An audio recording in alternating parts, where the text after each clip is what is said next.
घेऊन शानी फौज तानाजी बंधू सूर्याजी आणि कसंगतीला मामा शेलार आणि कसंगतीला मारण्याचा भार गडावर येऊन फडकवला भगवा ध्वज आणि वार जी जी जी तान्हाजी येताच गडावर उदय भान झाला हैराण दोघांचा वारावर वार तानाजींची उडविली ढाल तानाजींचा उडविला हात 80 वर्षाच्या म्हाताऱ्यानं उदय भानला पाडला धरणीला आणि पेटवुनी माशाली त्या बाल्य किल्ल्याला मी शाहीर ओंकार पढेर गातो पोवाड्याला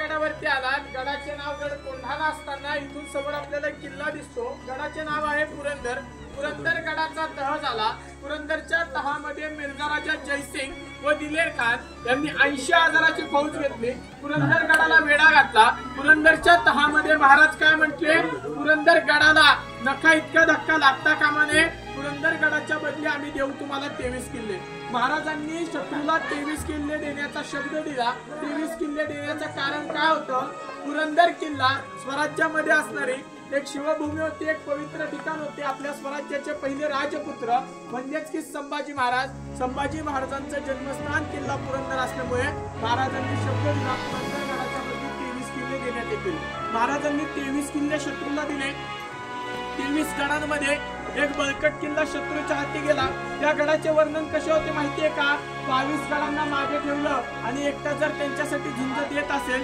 तर 22 गडांना नका इतका धक्का लागणार नाही इतकी त्या गडामध्ये ताकद होती त्या गडाचे नाव गड कोंढाणा तुम्ही ज्या गड कोंढाण्यावर आता आलात हा गड कोंढाणा पुरंदरच्या तहामध्ये शत्रूच्या हाती गेला या गडावर राज्य करता उदयभान राठोड नेमण्यात आला उदयभान राठोड कोण होता एक राजपूत किल्लेदार होता एक हिंदू किल्लेदार होता राजपूत असून हिंदू असून त्याने मुघल धर्म स्वीकारला औरंगजेब बादशाह यांनी उदयभानास बक्षीस पात्र गड कोंढाणा दिला ज्या वेळेस उदयभानाला बक्षीस पात्र गड कोंढाणा मिळाला उदयभानानं स्वराज्याचा सगळ्यात महत्वाचा नियम मोडला उदयभान राठोड हा राजस्थानवरनं 3 मुलींना बंदिस्त करून गड कोंढाण्यावर घेऊन आला कमल कुमारी देवल देवी आणि पद्मशिला अशी त्या मुलींची नावे असताना हो ताई मागचे आवाज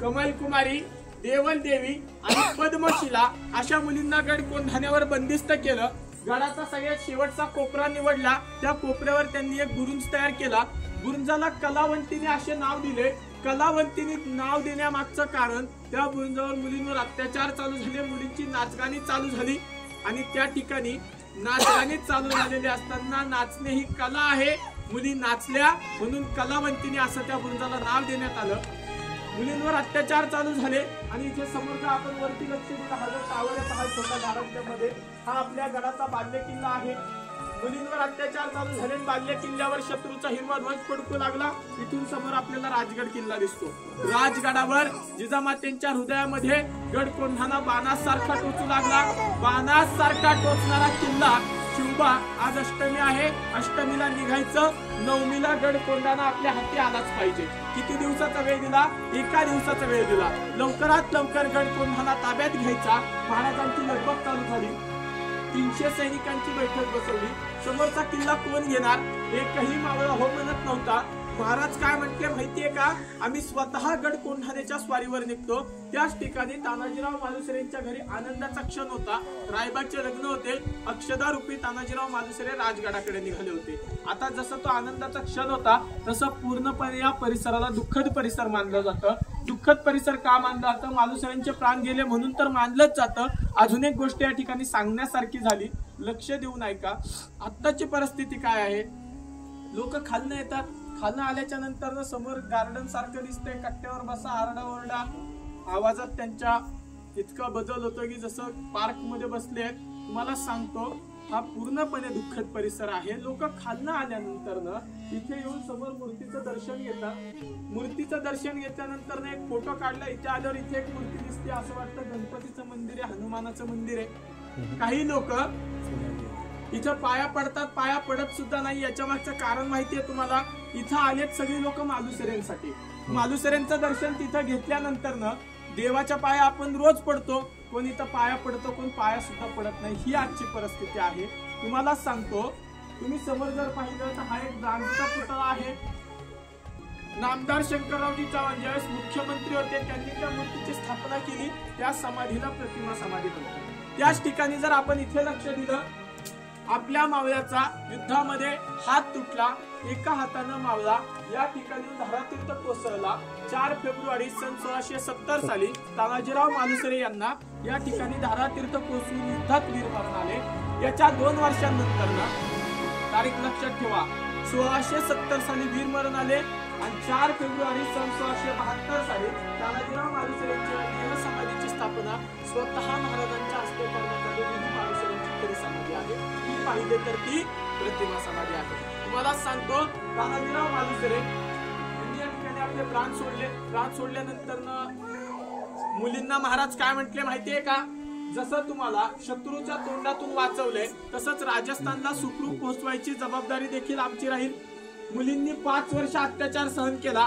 मालुसरेंची किंमत त्या मुलींना विचारा. मालुसरेंची किंमत आपल्याला काय? आता लोक खालनं जर पाण्याची बाटली घेऊन आलं ना, 1 लिटरची पाण्याची बाटली इथं येते, पाणी संपल्यानंतर 100 ग्रॅम बाहेर जात नाही, ती बाटली इथंच राहते. ही परिस्थिती आहे. आपल्याला ही जाणीव आहे, आपण या जागेची जाणीव ठेवली पाहिजे. तुम्हाला सांगतो, तानाजीराव मालुसरे यांचे प्राण गेल्यानंतर ना मुली काय म्हटल्या माहितीये का? महाराजांना प्रश्न विचारला. महाराज म्हटले, महाराजांचा प्रश्न विचारलेला प्रश्न काय होता? महाराजांनी उत्तर दिलं असतं तर योग्य होतं, पण महाराजांना उत्तर द्यायला जमलं नाही. त्यांचा प्रश्न तसा होता. मुली काय म्हटल्या? आमचा दादा आनंदाचा क्षण सोडून, मुलाचं लग्न सोडून आम्हाला इथे सोडवण्याकरिता आला. तो स्वतःचे तुकडे होईपर्यंत लढला आणि आमचा दादा आम्हाला इथे सोडून गेलेला असताना त्याला सोडून आम्ही राजस्थानला कसं जायचं? कमल कुमारी, देवल देवी, पद्मशिला या 3ही मुलींनी आधी विष पेलेलं असताना त्या मुलींनी इथेच प्राण सोडले. दादाला सोडून जायचं नाही, दादाने आपल्यासाठी काय केलं याची किंमत होती, म्हणून त्या मुलींनी या ठिकाणी प्राण सोडले आणि त्या मुलींची मूर्ती तुम्ही या ठिकाणी पाहू शकता. समोर जर पाहिलं तर याच त्या 3 मुली आहेत. त्या 3 मुलींनी या ठिकाणी आपले प्राण सोडले, म्हणून याला या ठिकाणी दुःखद परिसर म्हटलं जातं. आता लक्ष द्या, आनंदाचा क्षण आणि माहितीची सुरुवात इथून पुढे होणार आहे. सगळ्यात महत्वाची गोष्ट मी तुम्हाला ही सांगतो, माहितीला 7-8 मिनिटं लागतील, 1-2 मिनिटाचा पोवाडा असेल. त्याच्यामध्ये महत्वाच्या गोष्टी ऐका. मी आजोबा पंजोबांनी शिकवलेल्या गोष्टी तुम्हाला सांगणार नाहीये.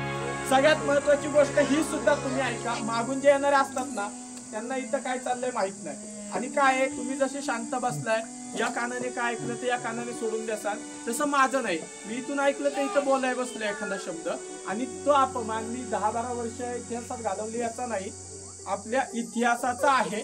त्यामुळे थोडीशी जाणीव ठेवा. मागून येणाऱ्यांना थोडस शांत बसायला लावा. तुम्ही सुद्धा शांतपणे ऐका.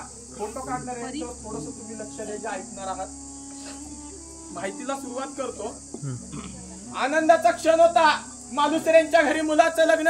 अक्षदारूपी तानाजीराव मालुसरे राजगडावर पोहोचले. राजगडावर पोहोचलेले असताना तुम्हाला सांगतो, महाराजांची त्या ठिकाणी गडबड चालू होती. 300 सैनिकांची बैठक. 300 सैनिकांच्या बैठकीमध्ये मालुसरे पोहोचले. महाराजांच्या समोर गेलेले असताना मुजऱ्याला उपस्थित झाले. मुजरा मुजरा महाराज मुजरा, रायबाचं लग्न. रायबाच्या लग्नामध्ये महाराज तुम्ही नक्की यायचं. मालुसरे त्या ठिकाणी शब्द दिल्यावर त्या ठिकाणी महाराज काय सांगतात? मालुसरे मुलाचं लग्न थाटामाटाने लावून द्या, तोपर्यंत आम्ही गड कोंढाण्याच्या स्वारीवर जाऊन येतो आशीर्वादाकरिता. मालुसरे म्हणतात, महाराज तुम्ही गड कोंढाण्याच्या स्वारीवर जाणार, आम्ही आमच्या मुलाच्या लग्नात वर बाप काही शोभले जात नाही. आधी लग्न होईल त्या कोंढाण्याचं, मग होईल ते माझ्या रायबाचं. असं म्हणून मालुसरेंनी निवडक 500 सैन्य घेतलं आणि गड कोंढाण्याकडे चाल केली.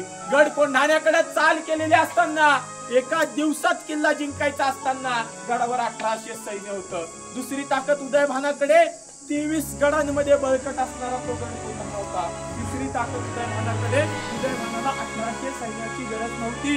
उदयभान स्वतःच्या अंगामध्ये हत्तीची ताकद घेऊन फिरत होता. हत्तीची ताकद का म्हटलं गेलं आपल्या युद्धात तुम्हाला समजेल. तुम्हाला सांगतो, चौथी अडचण आपल्या समोर काय होती? गड कोंढाणा अष्टमीला निघून 9मीला जिंकायचा होता. इतक्या अडचणी असताना, समोर 1800 सैन्य असताना त्याच्या 2-3 पटीने जास्त सैन्य मालुसरेंनी घेऊन यायला पाहिजे होतं. मालुसरे 500 घेऊन आले. 500 घेऊन आले आणि 1800 सैन्य मारण्याचा प्रयत्न. 1800-500 सैन्याचं युद्ध होत नाही.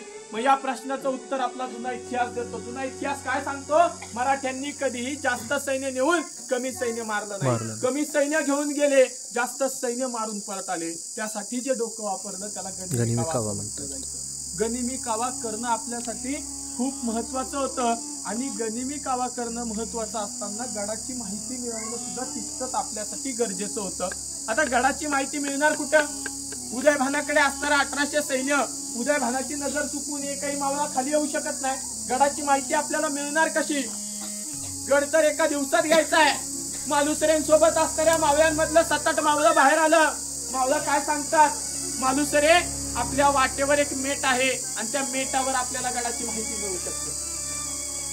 अजून 7-8 मावळं बाहेर येतात, सांगतात, मालुसरे, मेटावर असणाऱ्या लोकांना तुम्ही गुडघ्यावर बसवलं, तुम्ही त्यांच्या माना उडवल्या, त्यांचे तुकडे तुकडे जरी केले तरी ती लोक आपल्याला गडाबद्दल माहिती सांगणार नाही. आता तुम्ही प्रत्येक जण वेगवेगळ्या ठिकाणावरून आलाय. प्रत्येकाच्या आजूबाजूला एक वेगळा किल्ला, एक वेगळा इतिहास आहे की नाही? आहे ना? तुम्हाला मेटांबद्दल काय माहिती आहे का?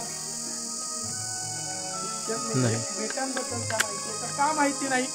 कारण आपण कधी पाहण्याचा विचार केला नाही, कुणी कधी दाखवण्याचा विचार केला नाही. आपण पिक्चर पाहतो, पुस्तकं वाचतो, राजगड दाखवला जातो आणि डायरेक्ट आपल्याला कडा दाखवला जातो. तुम्ही कधी हे मावळे पाहिजेत का की जे डोंगरदऱ्यांमधलं, कड्या कपाऱ्यांमधलं, करवंदीच्या जाळ्यांमधलं काटे टोचेपर्यंत गडावर पोहोचलं? हे मावळं कधी कुणी तुम्हाला दाखवलं का? आपला गनिमी कावा आहे. गनिमी कावा गडावर येऊन निवांतपणे बसून बनवला का? गनिमी कावा गडावर बनवला नाही. गडाची माहिती गडावरून कुणी दिली का? कुणी दिलेली नाही. मग गडाची माहिती गनिमी काव्यासाठी घातलेला जागरण गोंधळ हा आपल्या कुठल्या पुस्तकात आहे? कोणत्याच पुस्तकामध्ये नाही. मेट आहे. मेट आपल्या या ठिकाणी कोणत्याही गडावर जा, तुम्हाला मेटांबद्दल कधीच माहिती मिळणार नाही. पण मेटाचा संबंध आपल्या गडाशी आहे. गडाशी कसा आहे आता हे तुम्हाला सांगतो. पहिलं ही गोष्ट ऐका, तुम्ही मेटाबद्दल माहिती घ्या, नंतर ना दुसरा प्रश्न सोडवतो, मेटावरची लोक गडाची माहिती का देणार नव्हते. आता मेट जर आपल्याला आत्ता बघायचंय ना, सगळ्यात महत्वाची गोष्ट ही ऐका, आपल्या गडाला मेटा आहेत म्हणून मी सांगतोय असं काहीही नाही. स्वराज्यामध्ये असणारे जलदुर्ग सोडले तर प्रत्येक डोंगरदऱ्यांमध्ये, सह्याद्रीच्या डोंगरांमध्ये असणाऱ्या गडांना मेट होती. मेटांचं काम काय होतं हे ऐकू आता आपण. आपल्याला मेट आता बघायचंय ना, आपण मागे जायचं. तानाजी मालुसरे जो कडा चढले त्या कड्यावर गेलो. कड्यावर गेल्यानंतर ना आपण एक पहारेकरी म्हणून विचार करायचा आणि त्या ठिकाणी आपल्याला मग खाली बघितल्यानंतर 4-5 डोंगर दिसतील. 4-5 डोंगर पाहिले की त्या 4-5 डोंगरांच्या अलीकडं पलीकडं आपल्याला बघता येतं. त्यानंतर ना आपल्याला एक डोंगर दिसतो. तो डोंगर कसा आहे माहितीये का? त्या डोंगराच्या पलीकडच्या बाजूला आपल्याला पाहता येत नाही. तो डोंगर खालून निघाल्यानंतर ना, गावामधनं निघाल्यानंतर ना कल्याण दरवाजाला येऊन पोहोचतो. आपण इतकी लोक पहारेकरी उभे असताना तुम्हाला सांगतो, युद्धासाठी सैन्य जर कल्याण दरवाजाला पोहोचलं, तिथल्या किल्लेदारांना जर येऊन विचारलं, तुम्ही इतकी लोक असताना युद्धासाठी सैन्य कल्याण दरवाजाला आलंच कसं? आपल्याकडे आहे का उत्तर? ते सैन्य आपल्या नजरेतून आलं का? त्या सैन्यानं काय केलं? डोंगराचा आधार घेतला. डोंगराच्या पलीकडच्या बाजूनं सैन्य कल्याण दरवाजाला आलं. ते आपल्या नजरेसमोरून आलं नाही. मग आता ते सैन्य अडवायचं कसं? तिथून आपण पहारा देऊ शकत नाही. मग ते सैन्य अडवण्यासाठी गडाला चिकटून असणारे असे मोठे डोंगर निवडले आणि त्या अर्ध्या डोंगरावर घरं बांधली. आपण जसं गाव म्हणतो तसं त्या घरांना मेट म्हटलं गेलं. मेटाचं काम काय? जो पहारा आपल्याला गडावरनं देता येत नाही तो पहारा मेटांवरनं द्यायला चालू केला. मग आपल्या गडाला एकच असा डोंगर होता का? असे भरपूर डोंगर आहेत. मग गडाच्या गोल वेढ्यावर असणारे मोजके डोंगर निवडले. त्याच्यामध्ये 8 डोंगरांवर मेट बांधली. नजर हीच तटबंदी. आपल्या तटबंदीचा दुसरा भाग डोंगरदऱ्यांमध्ये चालू केला. आपल्याला कोणी विचारलं, आपण काय सांगतो? आपल्या गडाला तटबंदी एक आहे, पण आपल्या कोणत्याच गडाला एक तटबंदी नाही. आपण म्हणतो तटबंदी कोणती? कड्याला भिंत ती तटबंदी. चुकीचं आहे. आपल्या स्वराज्यामध्ये असणाऱ्या सह्याद्रीच्या डोंगरांमध्ये असणाऱ्या गडांना एक तटबंदी आहे आणि खाली तटबंदीचा दुसरा भाग आहे. ह्या गोष्टी महत्वाच्या. आता आपल्याला मेट कळलं का सगळ्यांना? मेट म्हणजे काय होतं, कुठं होतं? आपल्या गडाला 8 मेट आहेत. आपल्या युद्धाशी एकाचा संबंध आहे, त्याला कोळीवाडा म्हटलं जातं. बाकीच्या मेटांची माहिती पूर्णपणे नकाशा आहे, त्यांची नावे आहेत. हा ताम्रपत्र आहे ना समोर, असाच ताम्रपत्र या भिंतीला आहे पलीकडच्या बाजूने. तुम्ही तिथे जाऊन पाहू शकता. फोटो काढणार आहे, थोडस इकडे लक्ष द्या. फोटो काढा, आवाज फक्त शांत ठेवा. मेटाची माहिती सगळ्यांना समजली. आता आपल्याकडे एक प्रश्न राहिलाय. तो प्रश्न म्हणजे काय? मेटावर असणारी लोक गडाबद्दल एकही शब्द का सांगणार नव्हती? मावळ्यांनी काय सांगितलं? मालुसरे मेटावर असणाऱ्या लोकांना गुडघ्यावर बसवलं, त्यांचे तुकडे तुकडे केले, तरी ती लोक गडाबद्दल एकही शब्द सांगणार नाहीत. का सांगणार नव्हती माहितीये का? उदाहरणार्थ समजून घ्या. उदयभान खूप कठोर मनाचा होता. उदयभानानं काय केलंय? त्या कोळीवाड्यावर असणाऱ्या लोकांच्या मुलाबाळांना, आया बहिणींना गडावर नजर कैद केली आहे. उदाहरणार्थ तुम्ही समजून घ्या. कोळ्यांनी मालुसरेंना गडाची माहिती दिली. मालुसरेंनी गडावर हल्ला केला. युद्धामध्ये मालुसरे हरले. हरल्यानंतर ना मालुसरे जर कल्याण दरवाजाच्या खाली उतरले तर स्वराज्यात उतरतात. स्वराज्यात उतरल्यानंतर ना मालुसरे आपल्या गावी जाऊ शकतात. उदयभानाला समजलं कोळ्यांनी गद्दारी केली. मालुसरेंनी 1200 सैन्य मारलं. 1200 सैन्य मारलेलं समजतात, गद्दारी केलेलं समजतात. जसं मालुसरे आपल्या गावी जाऊ शकतात, तसं मेटावर राहणारी लोक घरदार, संसार, जागा, जमीन, जन्मस्थान हे सोडून मालुसरेंच्या मागे जाणार नाहीत. आणि ती लोक जर मालुसरेंच्या मागे गेली नाही, उदयभानाचं 1200 सैन्य मारलेलं असताना उदयभान मेटावर असणाऱ्या 50, 60, 100 लोकांचा, नजर कैदेमध्ये असणाऱ्या लोकांचा विचार करणार नाही. तो एकालाही जिवंत ठेवणार नाही. मग तुम्हाला समजलं की आपल्या मालुसरेंना जिजामातेंचा आदेश होता, एका दिवसात किल्ला जिंकायचा आहे, काहीही करा. काहीही करा म्हणजे काय? मालुसरे बळजबरी करायचं म्हणून जास्तीत जास्त 2 काना खाली मारतील, बळजबरी करतील. त्याच्यावर मालुसरे काय करतील का? काहीच नाही. मग गडाची माहिती मिळवणं आपल्यासाठी खूप अवघड होतं. ती मेटावरची लोक आपल्याला गडाची माहिती देणार का नव्हती? समजलं का तुम्हाला? कारण की त्यांचा पूर्णपणे संसार गडावरती बंदिस्त आहे. मग त्या ठिकाणी गडाची माहिती मिळणार नाही. मग मालुसरेंचा बारका भाऊ होता. सगळं सैन्य शांत बसलेलं असताना, पर्याय संपलेले असताना सूर्याजी काय म्हणतो?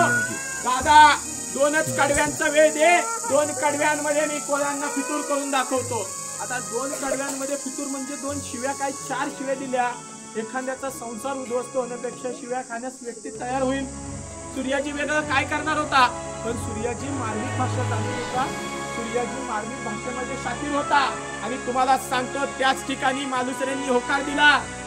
सूर्याजीला एक संधी दिली. सूर्याजी म्हटला, घ्या गोंधळाचा वेश. गोंधळ माहितीये का सगळ्यांना? गोंधळाचा वेश घेतला. गोंधळाच्या वेशामध्ये कोळीवाड्यावर जागरण गोंधळ घातला आणि त्याच गोंधळामध्ये कोळ्यांना फितूर केलं. आता हा जो फितूर केलेला भाग आहे ना, 5 मिनिटाची माहिती राहिली आहे. त्यानंतर जो तुम्हाला पोवाडा सांगणार आहे, पोवाडा सांगण्याचं खास कारण काय माहितीये का? कोळीवाड्यावरचा जागरण गोंधळ. तुम्हाला सांगतो, कोळीवाड्यावर जागरण गोंधळ घातला, गनिमी कावा केला. आपल्याला कोळ्यांनी गडाची माहिती दिली. आपल्याला सांगितलं द्रोणागिरीचा कडा आहे. कडा पूर्णपणे, कड्याची तटबंदी तुटली आहे. तटबंदीवर उभा राहण्यासाठी जागा नसल्यामुळे त्या ठिकाणी असणारं सैन्य मुलींची नाचगाणी पाहण्यासाठी कलावंतीनी बुरुजावर आहे. तुम्ही जर दुसरीकडून चढण्याचा प्रयत्न केला तर तुम्हाला त्या ठिकाणी कोणी पाहिल, म्हणजे बघेल, तुमच्याकडे लक्ष जाईल. पण जर तुम्ही त्यांच्या आरडाओरडा चालू आहे, नाच गाण्याच्या शेजारीच द्रोणागिरीच्या कड्यानं गडावर गेलात तर तुम्हाला कोणीही पाहणार नाही. तुमचा काही आवाज झाला तरी त्या आरडाओरडा आहे त्याच्यामध्ये तो कोणालाही समजणार नाही. त्याच ठिकाणी मालुसरेंनी द्रोणागिरीचा कडा निवडला. द्रोणागिरीचा कडा निवडतात ही लोक सांगतात यशवंती नावाची घोरपड होती. ही लोक सांगतात यशवंत घोरपडे नावाचा मावळा होता. आता यशवंती नावाची घोरपड आहे 4थीच्या पुस्तकामध्ये. यशवंता घोरपडे नावाचा मावळा कुठे आहे? तो तर नाहीये पुस्तकामध्ये. मग तो मावळा कुठे आहे? मग त्याचं नाव काय येतं? लक्ष द्या. लोक सांगतात माझं घोरपडे आडनाव आहे. आमची माणसं त्या काळामध्ये कडा चढायला घोरपडीसारखं मदत करायची. आम्हाला घोरपडे बंधू म्हटलं गेलं आणि त्याच कारणामुळे आमचा यशवंता घोरपडे नावाचा मावळा त्या कड्याला चढला होता. यशवंती नावाची घोरपड, यशवंता घोरपडे नावाचा मावळा हा पूर्णपणे चुकीचा इतिहास आहे. तुम्हाला सांगतो, याला दंतकथा म्हणतात. आता आपण लिहितो पानावरती, ज्या गोष्टीमध्ये ठेवतो त्याला वही किंवा पुस्तक म्हटलं जातं. आता लिहिणं किंवा छापणं कोणासाठी अवघड नाही, दंतकथा पसरवणं कोणासाठी अवघड नाही. त्या काळामध्ये पुस्तकामध्ये पानांवर लिहिलं जात नव्हतं. कशामध्ये लिहिलं जायचं? त्या काळामध्ये ताम्रपत्र होते. तुमच्या समोर लावलेत ना, तुम्ही मागे लक्ष द्या, तुम्हाला संस्कृत भाषेत ताम्रपत्र दिसतील. त्याचं ट्रान्सलेट म्हणून ते मराठी इंग्लिश वगैरे असं दिलंय. पण आता आपण लिहितो पानावरती. त्या काळामध्ये कोरलं जायचं ताम्रपत्रांवरती. हे ताम्रपत्र ज्या पुस्तकामध्ये ठेवले, आपला खरा इतिहास ज्या पुस्तकामध्ये लिहिला, त्या पुस्तकाला बखर म्हणतात. बखर माहितीये का सगळ्यांना? आपला खरा इतिहास ज्या ठिकाणी लिहिला त्या पुस्तकाला बखर म्हणतात. त्याच बखरींमध्ये असणारी चित्रगुप्त नावाची बखर आहे, शेंडगावकर नावाची बखर आहे. दोनही बखरींमध्ये काय उल्लेख आहे? ताना मालुसरेनं द्रोणागिरीचा कडा सर्व मावळ्यांना सोबत घेऊन तो कडा वानराप्रमाणे सर करून गडावर हल्ला चढवला. तिथं वानर नव्हतं, यशवंती नव्हती, यशवंता सुद्धा नव्हता.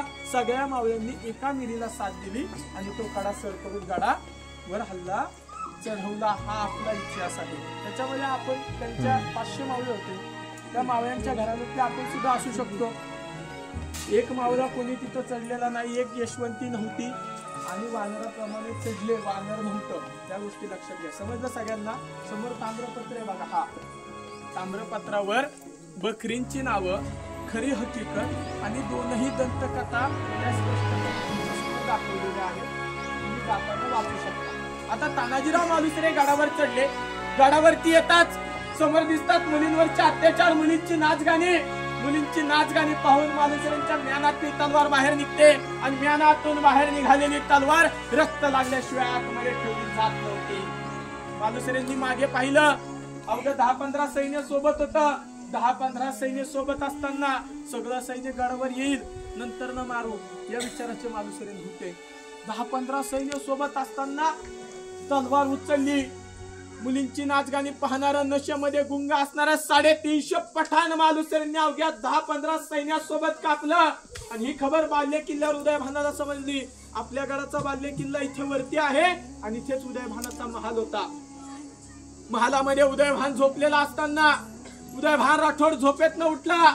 झोपेतून उठणारा उदयभान हा तलवार घेऊन पळत सुटला आणि त्यानं जबरदस्त असा वार मालुसरेंच्या अंगावर केला आणि तो वार मालुसरेंनी आपल्या स्वतःच्या ढालीवर घेतला. जो वार मालुसरेंनी ढालीवर घेतला, एका वारामध्ये मालुसरेंच्या ढालीचे 2 तुकडे झाले, ढाल खाली कोसळले आणि तानाजी मालुसरेंचा अर्धा निम्मा खेळ त्या ठिकाणी संपला. तुम्ही किती युद्धांमध्ये ऐकले, पहिल्या वारात ढाल उडवली तलवार तुटते. ढाल तुटायची का? उदयभानानं ढाल तोडली. धर्म बदलून कोणाला किल्ले दिले जात होते का? धर्म बदलून धन दौलत वतन दिली जायची, जागा जमिनी दिल्या जायच्या. उदयभानानं धर्म बदलताच काय दिलं त्याला? किल्ला, गड कोंढाणा. कारण त्याच्या अंगामध्ये ती ताकद होती. उदयभानाला किल्ला मिळाला. उदयभान राठोड हा राज्य करू लागला आणि त्याला समोरून संधी आली की एक सुभेदार आलाय. त्या सुभेदारानं आजपर्यंत एकही युद्ध हारलेलं नाही.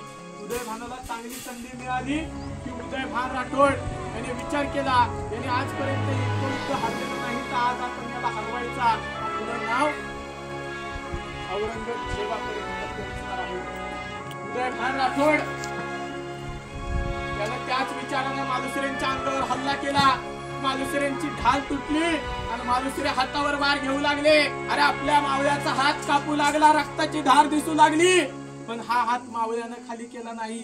हात खाली केला, समोरचा वार जर मानेवर आला एका जागेवर खेळ संपू शकतो म्हणून हातावर वार घेतले. कमरेचा शेला काढला, हाताला गुंडळला, रक्त थांबविण्याचा प्रयत्न केला.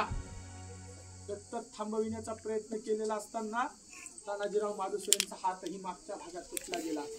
एका हाताने आपला मावळा या ठिकाणी येऊन धारातीर्थ कोसळणार तितक्यातच उदयभानाच्या अंगावर तलवार फेकून मारली. उदयभानाचा डोळा उडाला आणि आपला मावळा इथं धारातीर्थ कोसळला. आपल्या मावळ्यांनी पाहिलं की तानाजी मालुसरे धारातीर्थ कोसळले. मालुसरेंना धारातीर्थ कोसळलेलं पाहतात आपले मावळे ज्या दोरानं वर आले त्याच दोरानं उतरून पळू लागले. मावळे पळून गेले. मालुसरेंनी इथं आपले प्राण सोडले. मग आपला खेळ राहिलाय का संपलाय? आपला खेळ इथं पूर्णपणे संपलेला आहे. आपले मावळे जोराने पळून गेले. मग इथून पुढे काय होतं? गनिमी काव्याला सुरुवात. गनिमी कावा म्हणजे काय? हरत आलेलं युद्ध आणि संपत आलेला खेळ. जे पलटून जिंकतात त्यालाच गनिमी कावा असे म्हणतात. आपला खेळ इथं संपला. पलटला कुठं? उदयभानानं लात मारली, अपमान केला आणि उदयभान राठोड कल्याण दरवाजाकडे पळून चालला. कल्याण दरवाजाकडे का पळाला माहितीये? आपलं सैन्य मागच्या भागातून आलं होतं. पश्चिम भागातून आपलं सैन्य आणि गडाच्या गोल वेढ्यावर असणार 1800 सैन्य यांचं समोरासमोर युद्ध चालू होतं. पण युद्ध कुठे चालू होतं? मागच्या भागामध्ये. या तटबंदीला एकही मावळा उपस्थित नसताना उदयभानानं विचार केला, आज जरी मालुसरेंचं सगळं सैन्य मारलं उद्या आपल्याला 5 वर्षांनी हल्ला केला म्हणजे जिवंत ठेवणार नाही. उदयभानानं विचार केला, डोंगरदऱ्यांमध्ये जिवंत राहू. उदयभान कल्याण दरवाजाकडे पळू लागला. उदयभान पळतोय पळतोय पळतोय. पळता पळता दरवाजा दिसला. दरवाजा उघडायचा, पळून जायचा. उदयभानाच्या मनामध्ये विचार आला. त्या आधी त्याला एक आवाज आला. आवाज देण्याकरिता होतं का कोण तिकडे? सगळं सैन्य इथं लढत होतं तरी आवाज आला. आवाज काय होता माहितीये का? अरे उदयभाना, अरे ही जड्याची अवलाद तुझी. माझा मुलगा रक्ताच्या थरव्यात पडून मेला. तू छातीत लात मारून पळून निघाला. अरे असं हिंमत 80 वर्षाच्या म्हाताऱ्यासोबत चाल खेळ. उदयभान चाल खेळू लागला. उदयभानाच्या अंगावर झेप घेतली.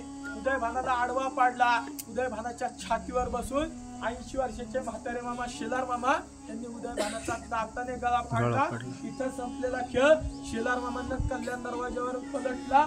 गनिमी काव्यामध्ये आपला वाटा सादर करत कल्याण दरवाजाच्या टेकडीवर उदयभानाला ठार मारून गड कोंढाणा जिंकायला चालू केला. तुमच्या मनामध्ये 2 प्रश्न असतील. 2 प्रश्न काय? तानाजीराव मालुसरे हे तर द्रोणागिरीच्या कड्यानं गडावर आले. सगळं सैन्य इकडे लढत होतं तर शेलार मामा एकटेच कल्याण दरवाजावर काय करत होते? बरोबर आहे की नाही? दुसरी गोष्ट काय? शेलार मामांना कसं माहित होतं उदयभान राठोड कल्याण दरवाजावर येणार आहे? सगळ्यात महत्वाची गोष्ट ऐका. शेलार मामा उदयभानासाठी थांबले नव्हते. सगळं सैन्य इथं लढत असताना शेलार मामा कल्याण दरवाजावर एकटे नव्हते. हा एक गनिमी कावा होता. आता गनिमी कावा जर ऐकायचा आहे तर पूर्ण शांतपणे तुम्ही शांत, बाकीच्यांनाही शांत करायचं, शेजारच्यांना आणि लक्ष द्यायचं. गनिमी कावा कसा केला? मालुसरे ज्या कड्यानं गडावर आले तो एक त्रिकोणी कोपरा आहे. आता त्रिकोणी कोपऱ्यामध्ये 500 सैन्य मालुसरे गडावर घेऊन चढले आणि समोरून 1800 अंगावर आले. जे युद्ध होईल का कधी? 1800-500 सैन्याचं समोरासमोर युद्ध होणार नाही.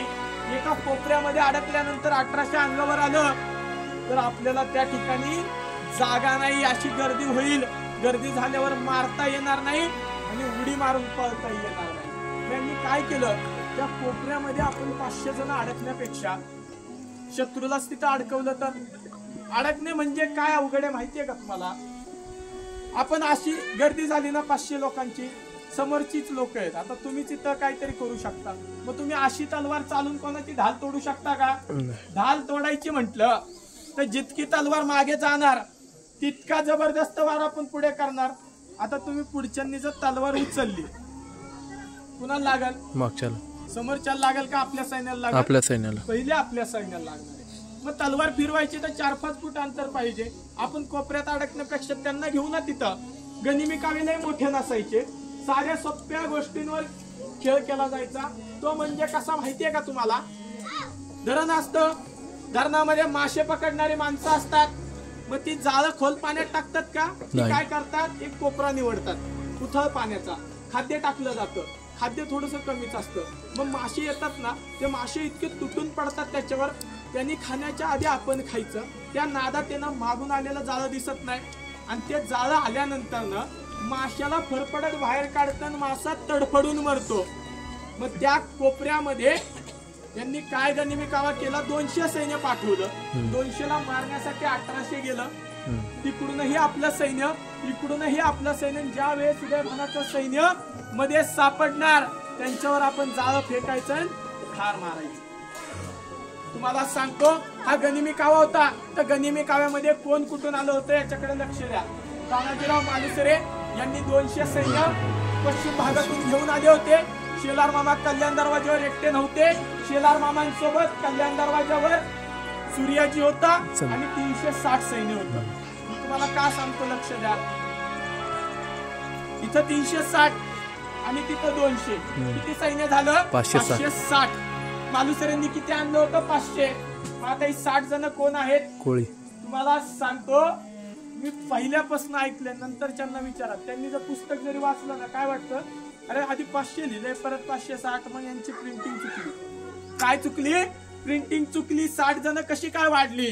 पुस्तकात जर गनिमी कावा नाही तर 60 जण कशी कळतील?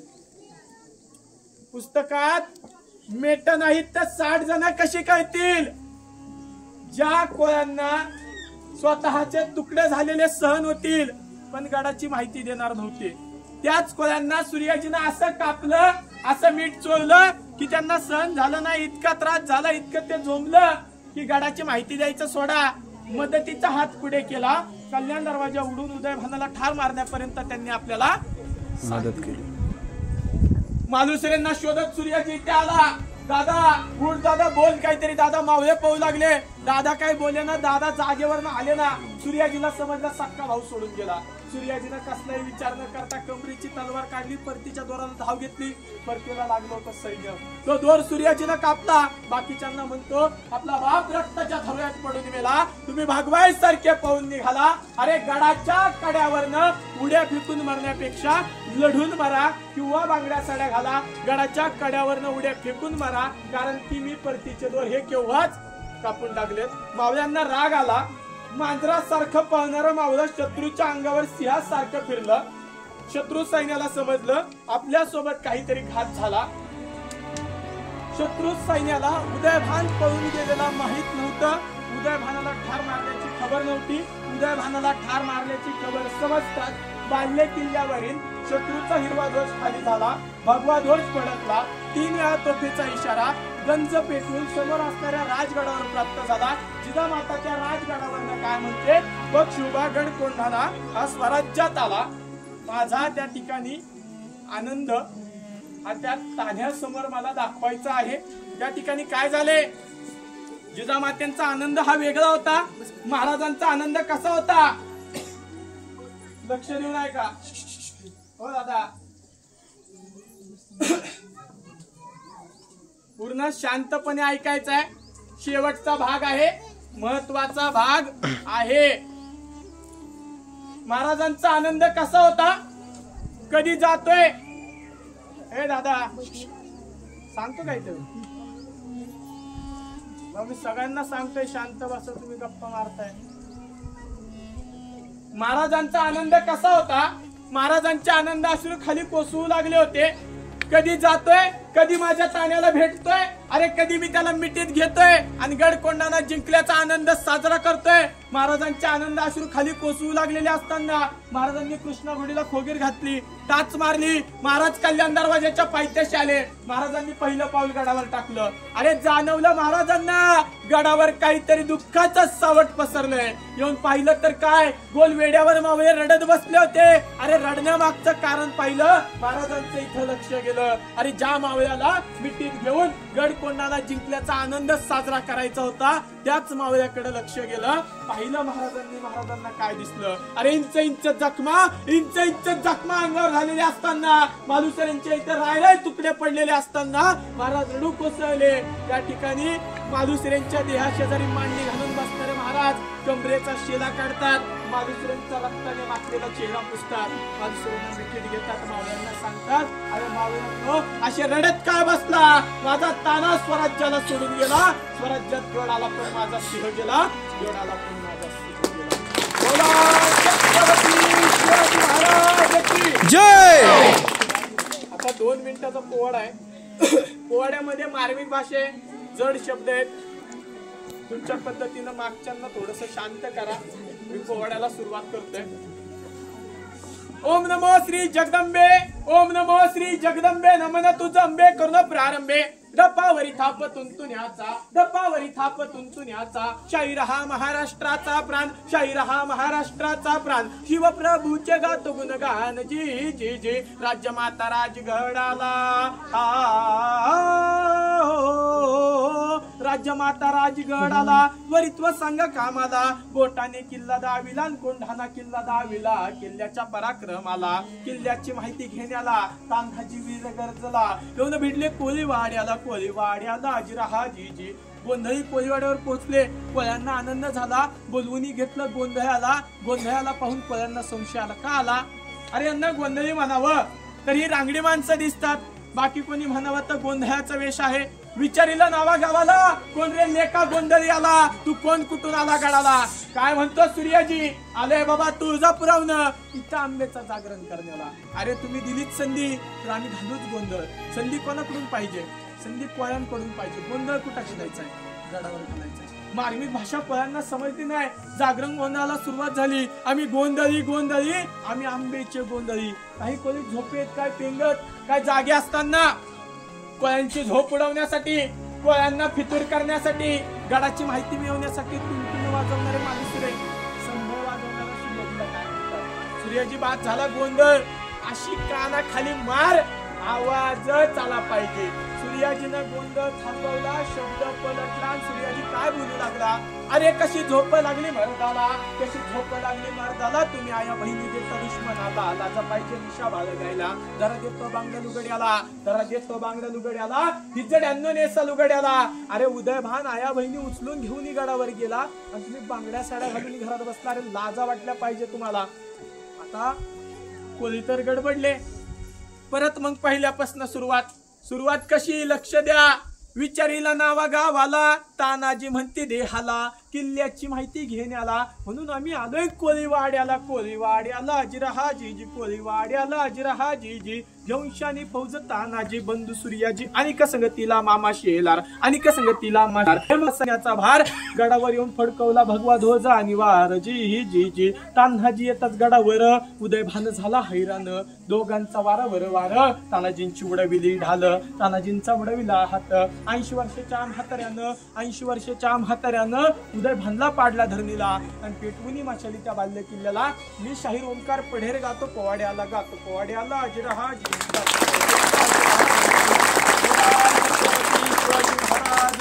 जय जय महादेव. विजय असो.